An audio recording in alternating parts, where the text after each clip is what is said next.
Meus amados irmãos de jornada, mais uma vez, com muita alegria por estar aqui presente, namastê.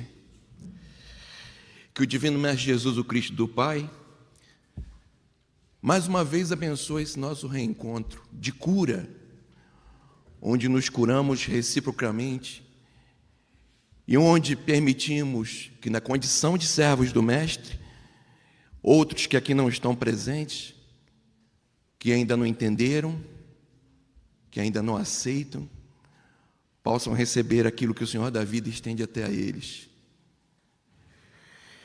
Que os presentes encarnados e desencarnados, aqueles que também se encontram nos assistindo pelas redes, onde quer que estejam, saibam que vocês fazem parte dessa rede. Meus agradecimentos aos queridos irmãos que aceitaram o doce convite feito por Karina para no início cantar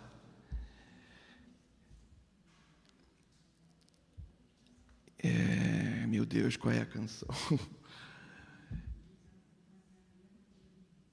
Aquela canção que fala que sobre Deus ninguém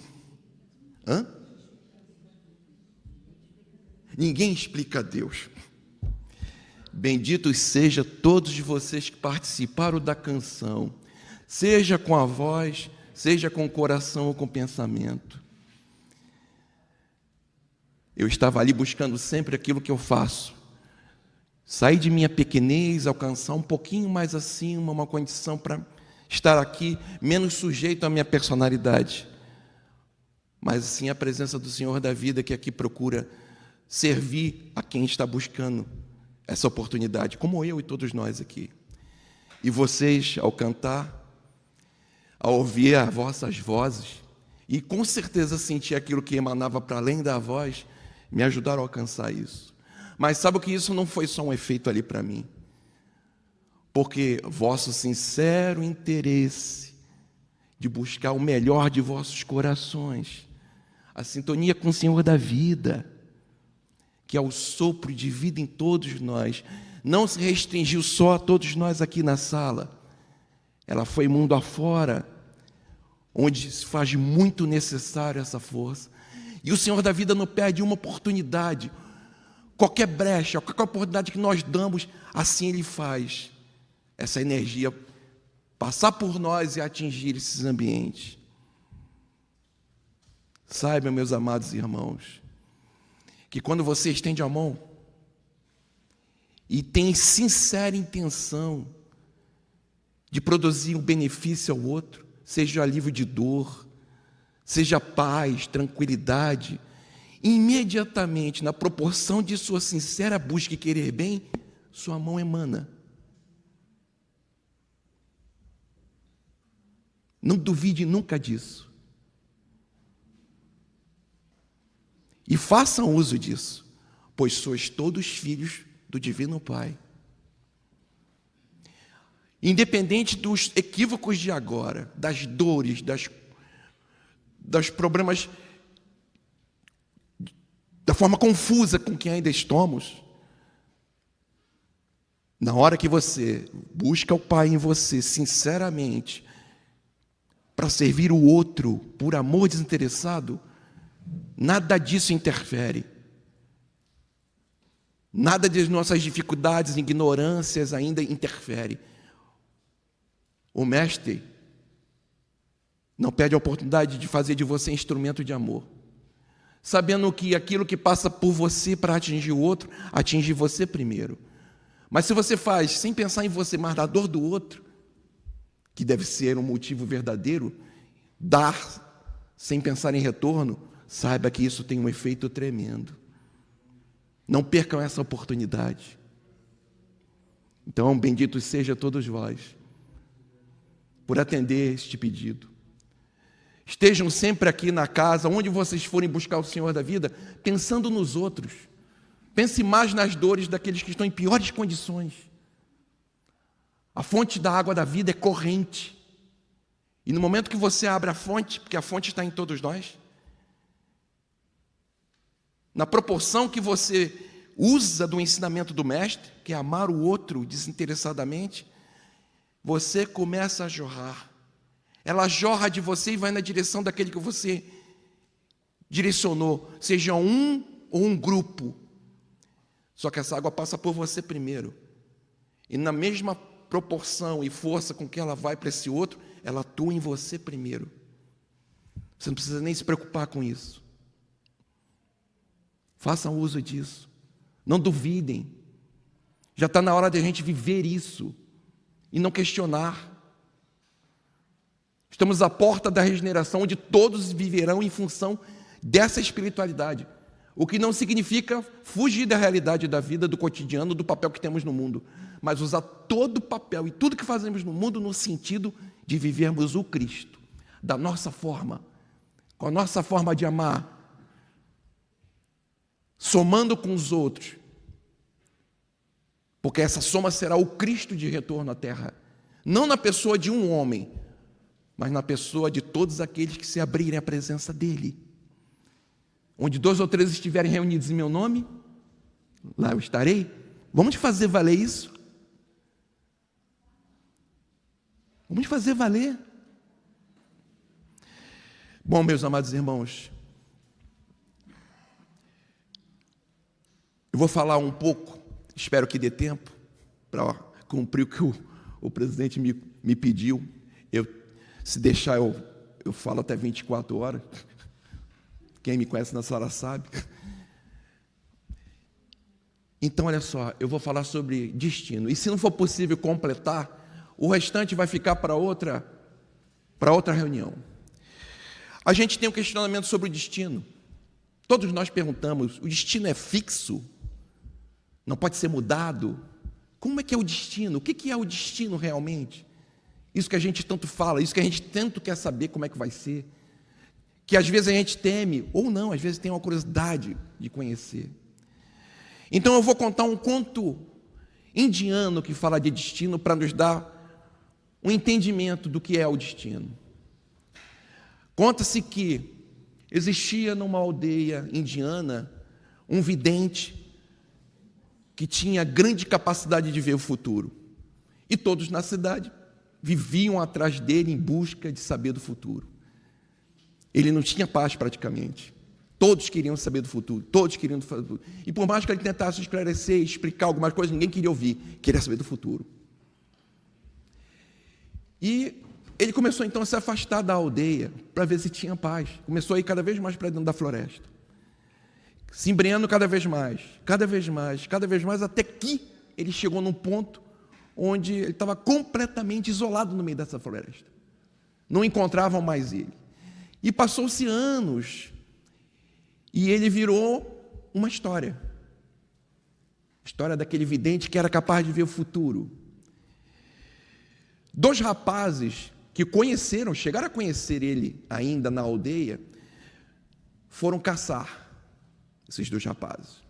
Foram se embrenhando na floresta, jovens vigorosos, com muita disposição física, correm atrás da caça, correm, independente do horário, que virou uma grande alegria. E eles se embrenharam tanto na floresta que se perderam completamente perdidos na floresta. E se deram conta, muito depois, que tinham se perdido na floresta.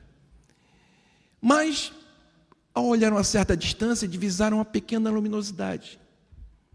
Resolveram ir até lá e encontraram uma pequena choupana.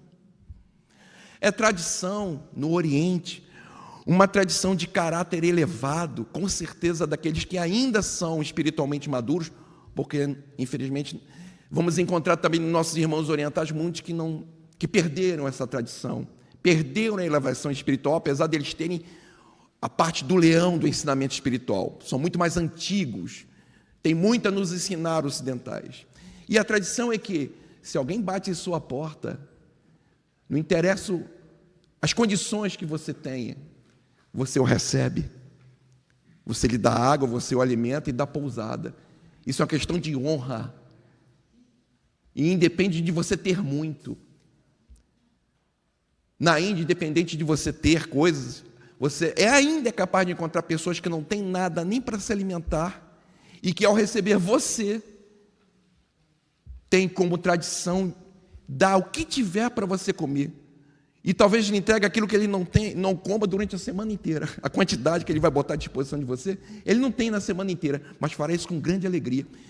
Entenderam a mensagem do Senhor da vida, porque isso tem tudo a ver com o ensinamento do divino Mestre Jesus Cristo. Então, eles entraram, pediram pousada, é claro que o vidente já ficou preocupado. Ah, meu Deus do céu, encontraram-me de novo. Mas os rapazes não fizeram pedido nenhum, nem pergunta, dormiram na cabana e, pela manhã, conversaram com o outro. Esse aí não é aquele vidente?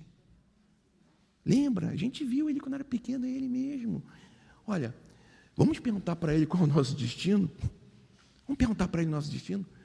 Não vamos fazer isso não tem nada a ver. Olha só, isso deve ser o nosso Dharma. A gente não veio parar aqui o acaso, não existe o acaso. Vamos perguntar para ele qual é o nosso destino. E aí, na hora de se despedir, foram até o vidente e perguntaram: Senhor, o senhor poderia dizer para nós qual é o nosso destino? Ele, olha só, o destino não é assim como as pessoas pensam. O destino tem linhas gerais, tem alguns pontos que são obrigatórios de você passar, mas a grande maioria é probabilidade, não está fixo. Ele é flexível, pode ser mudado. Mas o jovem, né? A gente, quando é jovem, a gente quer ouvir, mas não, o que a gente interessa, o que convém, e não dá atenção àquilo que o mais velho tenta nos explicar. São detalhes. E ele então falou: bom, já que vocês insistem tanto, vou lhe dizer a você primeiro aqui: você daqui a um ano se tornará um rei, poderoso e rico, e você daqui a um ano morrerá. Foi um choque. Imagina o impacto de ouvir isso. Você que não tem nada vai se tornar poderoso, rei, rico, e o outro tem um ano de vida. E eles foram embora impactados com isso. E já no meio do caminho, elaborando. Ao retornar à aldeia, esse que recebeu a previsão de que um ano seria rei, já começou a mudar. Se tornou arrogante, presunçoso, já começou a ameaçar: quando eu for rei, isso não vai ficar assim não, hein? Então ele começou a já viver segundo aquela possível condição de se tornar rei.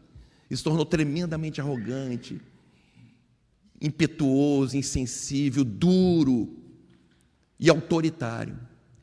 O outro que recebeu a previsão da morte, repensou muito como ele vinha vivendo. E começou a prestar atenção que ele ia ficar longe daqueles que amava. Ele precisava aproveitar o máximo possível o convívio. E para isso ele precisava ser tolerante. As pessoas que conviviam com ele não eram perfeitas. Ele tinha que ser tolerante, paciente. E nunca abrir mão de amar em todas as chances. A vida ficou mais encantadora. Não mudou nada materialmente. Mas tomar sol era uma bênção, respirar, poder sentir o vento no corpo, olhar os animais, sentir a grama nos pés. E ele se dedicou a aproveitar o máximo possível, já que ele tinha só um ano, com todos aqueles que ele amava e com o mundo. E aí chega um ano e nada do outro se tornar rei nem rico, e muito menos o outro e morrer. Bom, isso tem a ver com o que o vidente falou, é flexível, então não deve ser um ano e 10, um ano e um mês, um ano e 5 dias, vamos esperar. E aí chegou um ano e um mês, um ano e 3, um ano e 4, um ano e 5, um ano e 6 meses, e nada. Os dois continuavam na mesma condição, o outro vivo e o outro na mesma condição, sem riqueza. Ele falou: meu Deus, ele disse vidente, ele nunca se equivocou. Minha mãe, minha avó, todo mundo falava que ele nunca se equivocou nas previsões dele. O que será que houve? E aí cismaram que tinha que voltar lá para questionar o vidente. Por que com eles, para eles, a previsão estava equivocada? E aí se embrearam na floresta. Assim que começaram a se afastar da aldeia, à distância, assim, numa árvore, tinha uma grande bolsa, uma bolsa. E aí aquele que recebeu a previsão de que seria rei, se adiantou para ver o que tinha na bolsa. Quando ele abre a bolsa, era uma bolsa de joias, com dinheiro, Ele falou, opa, então, peraí, é isso mesmo, está meio atrasado, vai começar agora. É agora que está chegando o meu karma bom. Enquanto ele estava lá mexendo na bolsa, aquilo era fruto de roubo. E esse que ficou parado aqui, que tinha a previsão de morrer daqui a um ano, viu quando um marginal com a faca na mão iria esfaquear aquele que estava mexendo na bolsa, pelas costas. Ele imediatamente avançou nesse que estava com a faca e brigou com esse marginal. Esse marginal deu um talho enorme no braço dele, mas ele conseguiu afugentar o marginal. E aí conseguiram botar o medicamento com ervas, botaram a atadura, e como eles queriam de qualquer forma encontrar o vidente, foram em frente. Encontraram e chegaram no vidente para questionar. Olha, o senhor se equivocou na previsão. Já são 1 ano e 6 meses. O senhor disse que eu ia me tornar rei, poderoso e rico. Até agora, que eu tenho essa bolsa aqui que eu acabei de encontrar agora. E ele está mais vivo do que nunca. E aí o vidente disse para ele, olha, a minha previsão não estava errada. Só que o seu karma bom foi todo gasto com sua presunção, com a sua arrogância, impondo aos outros temor, fazendo com que as pessoas te obedecessem com medo de quando você se tornasse rei, o que você iria fazer. Então todo aquele karma bom que você tinha, você detonou, você destruiu, desgastou de uma forma incorreta, que você se planificou a vivê-la. E ele tinha realmente a previsão de morrer, mas ele fez uma mudança tão grande no seu comportamento, na forma de amar, de servir, de valorizar o pouco que tinha, e se esmerou tanto nessa transformação íntima, que a morte dele se resume apenas a esse ferimento no braço. Compreenderam, meus queridos irmãos? É assim que funciona o destino. Ele não é fixo, ele tem pontos pelo qual você terá que passar, mas como você chegará nele, ele poderá ser atenuado ou agravado. Há coisas do qual você não pode escapar, você tem que passar, está no projeto seu, no dharma seu dessa existência. Então você vai encontrar aquilo. Mas em que circunstância você vai encontrar? Como é que você tem vivido? Como é que você tem vivido?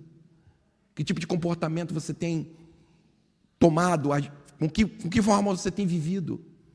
Você vai encontrar aquele ponto, mas ele pode ser encontrado de forma mais atenuada, ou mais agravada, mais grave. Olha as palavras de Chico confirmando isso. Não podemos voltar ao passado e fazer um novo início, mas podemos iniciar agora e fazer um novo fim. Ele disse que não é o fim previsto, mas aquele que estamos construindo. Daqui, do passado até agora, não tem jeito. A gente não tem como voltar para consertar esse passado. Então não tem como fazer um novo início. Mas a gente pode iniciar agora um comportamento diferente para que o fim seja outro. Entender agora o que é destino? O destino está em nossas mãos. Em nossas mãos. Sendo que tem aqueles pontos previstos que foram programados para a gente passar na encarnação, que iriam nos ajudar nos processos que a gente precisa. Eu vou falar agora de uma experiência íntima minha, que agora eu não estou fazendo afirmações, eu estou pensando alto, vou pensar em voz alta. Então, cada um tire suas conclusões, reflita sobre o assunto. Pode parecer loucura, não ter sentido, mas para mim tem. E tem a ver com a palestra que eu ouvi da Lúcia Helena Galvão, na Acrópole, Nova Acrópole, que ela tem um programa, ela que dá essa palestra falando sobre esse conto indiano. E eu ouvi antes do fato acontecer. Bom, vou tentar ser rápido para ser eficaz. Eu vim parar nessa casa por um processo obsessivo que estava destruindo a minha família. Completamente. A minha família ia ser completamente arrasada. Antes de ocorrer o fato, antes da coisa ficar grave, minha sogra, que tem mediunidade, mas não tem nada a ver com espiritualidade, nem se interessa, em um momento de uma discussão dentro de casa em que eu não estava, foi tomada por uma entidade e com voz de homem falou: eu vou destruir esta família. Isso antes de tudo começar a acontecer. Passei por um problema grave familiar e fui levado a perceber que era um processo obsessivo. Era injustiça? Não. Estava retornando a todos nós aquilo que semeamos no passado. Possivelmente esse irmão que apareceu para se declarar dessa forma era alguém magoado do passado, a quem nós talvez tenhamos destruído a família. E agora chegou a hora do retorno. A gente precisa espiar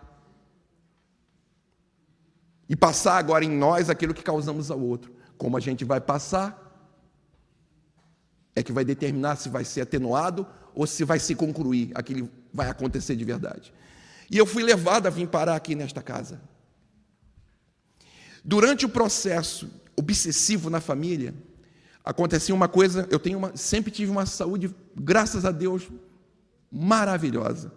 Mas durante o processo obsessivo, vocês sabem o que é refluxo, não sabem? Todos sabem? Você faz vem o vômito na boca. Então, quase toda noite, 2, 3 horas da manhã, eu tinha refluxo e a garganta fechava, eu acordava completamente asfixiado. Completamente, quase toda noite. 2 horas da manhã, 3 horas da manhã, eu acordava já asfixiado, levantava desesperado e às vezes quase chegava a desfalecimento. Minha esposa tem evidência, ela falava: Odilon, toda vez que você se levanta assim, a quantidade de espíritos agarrados no teu pescoço é enorme. Por quê? Eu sou um ser de luz e estão querendo me prejudicar? Ou isso tem a ver com o meu passado em algum momento? Claro. Eles acessavam a mim dessa forma e estavam tentando me matar dessa forma porque isso está no meu passado. Isso está no passado. E era a forma que eles tinham acesso. Vim para o Frei Luiz, tudo isso se resolveu. Minha família está muito melhor até do que era antes.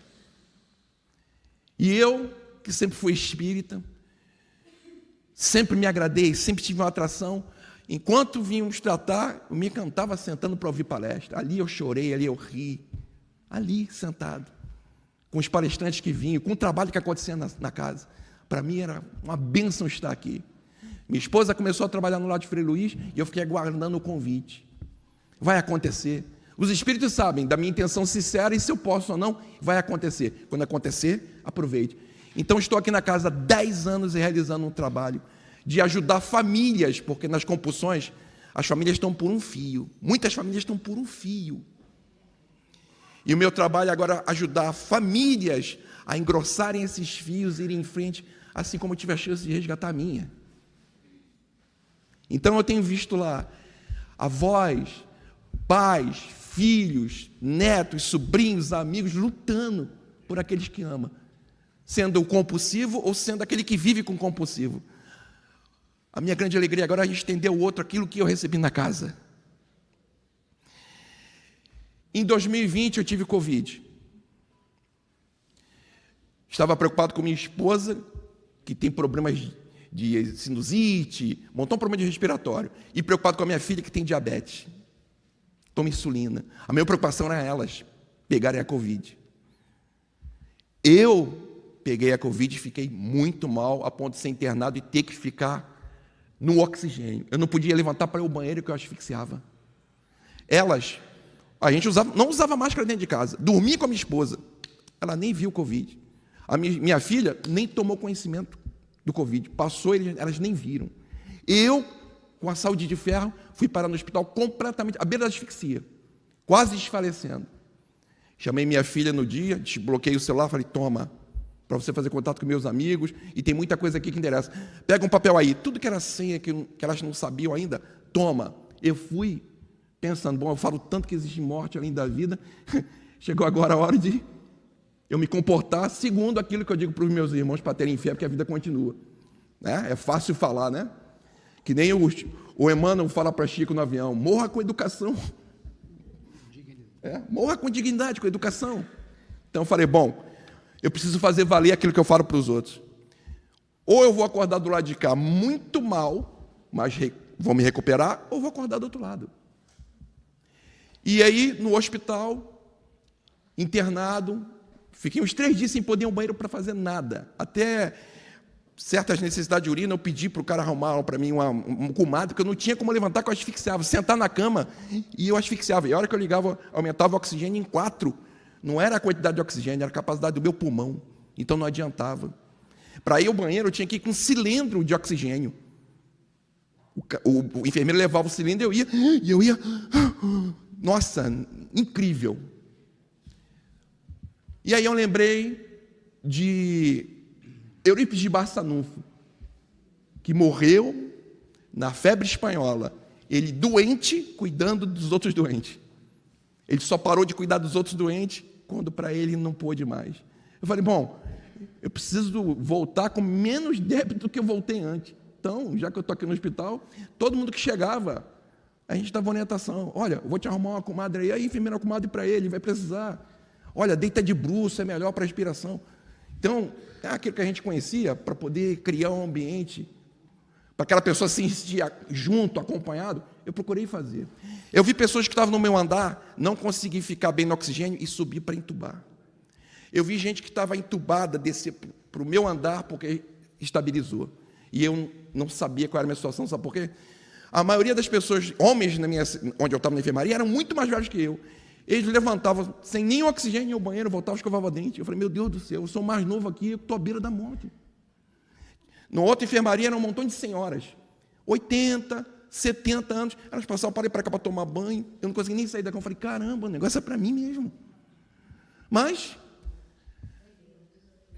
graças a muitas manifestações do Senhor da vida, aqui de Frei Luís, trabalhadores que se tratam aqui, que pediram por mim, que estenderam a mim a força do amor e da presença do Senhor, em preces, intercessoras, pedindo, eu estou aqui.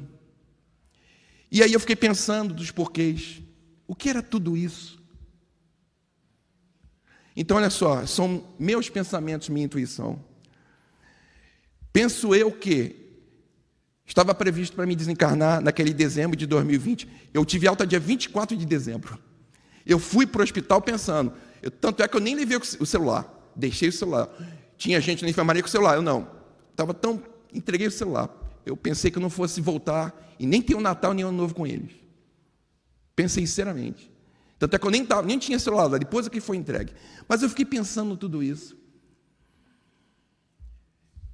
Se eu tivesse vindo ao lar de Frei Luís para tratar do meu problema, e após resolver o problema de minha família, eu fosse embora cuidar da minha vida, e não assumisse aqui o cuidado, o carinho, e fazer tudo o que eu posso para servir os outros, na tentativa de recuperar suas famílias, talvez eu tivesse ido dia 20. Porque, olha só, os irmãos espíritos que estavam tentando me matar, no momento da obsessão, estavam matando eu com o quê? Asfixia. E de que a Covid nos mata? Asfixia. Então, acredito que eu conseguia atenuação por ter assumido uma postura diferente em relação aos outros, nesses 10 anos que aqui estou trabalhando. E a prorrogação pelos pedidos carinhosos, a intercessão de tantos que pediram em prece por mim. Sou devedor de todos. Para falar a verdade, eu sou alguém em construção, e aqui no lar de Frei Luís, tanto aqueles que aqui trabalham, como aqui aqueles que vêm ser atendidos, todos vêm e sorridentemente estendem a mão para mim, me dando um pedacinho. Esses pedacinhos que esses irmãos estão me dando, estão me ajudando a me construir. Eu estou me construindo como um ser real, através do pedacinho que cada um vem me entregar. E eu tenho pedido ao Senhor da vida, para ser recíproco, no sentido de entregar o pedacinho que o outro precisa, para encontrar nele a presença do Senhor da vida. E ele também ser essa presença para ele e para os outros na medida de suas possibilidades. Então, queridos irmãos, pensem em como vocês estão vivendo, porque há coisas que têm que ser passadas, mas vocês podem atenuar, vocês podem mudar, talvez nem venham a passar. Para complementar tudo isso, por que eu cheguei também a essa conclusão? Recentemente eu estava vendo uma palestra de Áureo, ele tem um programa no YouTube, é Áureo Gonçalves, ele tem um programa, se não me engano, é História Sem Fim. E ele contando uma história, no final ele falou assim, sobre a lei divina. E então ele diz que no livro, se eu não me engano, Pão Nosso, Emmanuel diz assim: toda vez que a lei divina vem até nós para nos cobrar a pena que nos cabe, quando ela nos encontra no serviço de amor ao próximo, a ordem é que a pena seja suspensa por tempo indeterminado. E isso fez, mais uma vez, eu concluir que, naquele dia 20, as leis divinas vieram me cobrar o passado, mas ela me encontrou nesses 10 anos de serviço ao amor ao próximo, tentando servir o próximo com aquilo que eu posso. Então, segundo o que Emmanuel disse, a pena fica suspensa por tempo indeterminado. Eu ganhei uma prorrogação. Pensem sobre isso, meus irmãos. Reflitam, mais do que o que eu disse aqui, aquilo que foi suscitado em seus pensamentos, aquilo que você viu da sua história, aquilo que você pensou. Porque é isso que conta. Muito obrigado a todos vocês mais uma vez, pelos pedacinhos que me dão. Não só aqueles que estão aqui, mas aqueles que estão à distância, mas que pensam carinhosamente, querendo o meu bem. Espero também ser recíproco a todos vocês. Namastê, meus irmãos. Obrigado, meu irmão.